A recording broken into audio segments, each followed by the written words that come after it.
Bonsoir à vous, chers téléspectateurs, et merci de suivre le 16h. Un pas important dans la paix sociale est franchi hier. Le gouvernement et la plateforme syndicale revendicative ont signé une trêve sociale. Les deux parties sont parvenus à s'entendre sur plusieurs points, ouvrant la voie à la signature prochaine d'un pacte social triennal. Ceci grâce à l'implication des religieux. Cet arbitrage va continuer selon le vice-président du Conseil supérieur des affaires islamiques, Cheikh Abdeldaïm Abdallah Ousmane. Gouvernement et syndicats et leaders syndicaux restent optimistes pour la signature de cette trêve sociale. Et puis le ministre de l'Enseignement supérieur, de la Recherche et de l'Innovation, Dr David Oudengara, a accordé ce matin une audience à l'ambassadeur de la Russie au Tchad, Alexandre Chikov, au centre des échanges, le renforcement des relations de coopération entre le Tchad et la Russie. À cette occasion, le diplomate russe a rassuré le ministre de l'Enseignement supérieur du soutien de son pays à former les jeunes Tchadiens dans les domaines de la médecine, de la technologie, de l'agriculture et de l'élevage qui constituent les mamelles de l'économie. Le groupe Décibel est reçu en audience ce mardi 16 mars 2021 par le ministre de la Jeunesse et des Sports, Routouanga Mohamed Donga Christian. L'objectif de cette rencontre est de rendre compte de son parcours artistique au chef du département en charge de la jeunesse et des sports.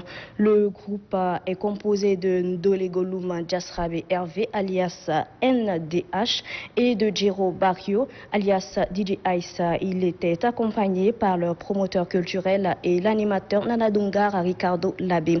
Musicalement reconnu, le groupe Décibel a représenté à maintes reprises le Tchad, pays de Toumaï, sur le plan régional, sous-régional et mondial.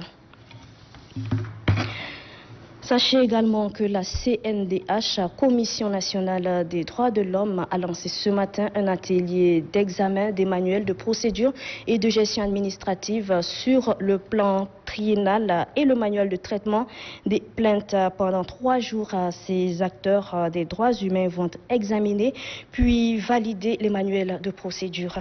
Le rapporteur général de la CNDH, Belgar Larmé Laguerre, exhorte les participants à donner le meilleur d'eux pour une élaboration de ce document de qualité. Pour lui, ce manuel de procédure et ce plan stratégique permettront à la CNDH de relever les défis et d'atteindre les objectifs qui lui sont assignés. Sachez également que la Confédération des organisations professionnelles des pasteurs et acteurs de la filière bétail du Tchad a offert ce matin dans la province de Adjerlamis 7 fourrages d'eau potable aux habitants des différents villages de Djarmaya. Pour le président de la dite confédération, ces fourrages contribueront aussi au développement de l'agriculture et de l'élevage dans cette localité. Il exhorte les bénéficiaires à être solidaires et aussi à cultiver l'amour du prochain. Et voilà, chers téléspectateurs, c'est la fin de ce flash d'information. Merci pour votre aimable attention et très bonne suite de programme sur Télé Tchad.